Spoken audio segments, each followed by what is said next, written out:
गाना कैला हम केहू के दोष ना दिले, लेकिन गाना डर तो बनाइए दिल बना देले बाब। इतना शेयर करिए आप लोग और सब्सक्राइब करिए कंपनी को भी, बदनाम इंटरटेनमेंट। और हम किसी को दोष नहीं देते हैं। और ये गाना कब गाए, हम कहाँ से गाए, अब मैं प्रूफ उनको तो नहीं दे सकता जिनकी कोई क्षमता नहीं है।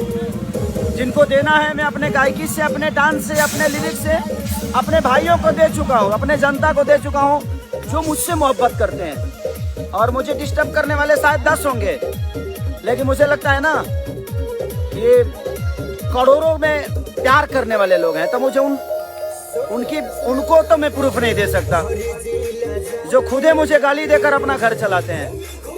तो भाई एक बात सुनो, तुम्हें जितना गाली देना है, जितना बोलना है, जितना मुंह से पोटी करना है कर डालो। केहू लड़ाई लड़ी तो लड़ाई लड़े में हम पीछे ना हटल बनी ना कभी हट पाई।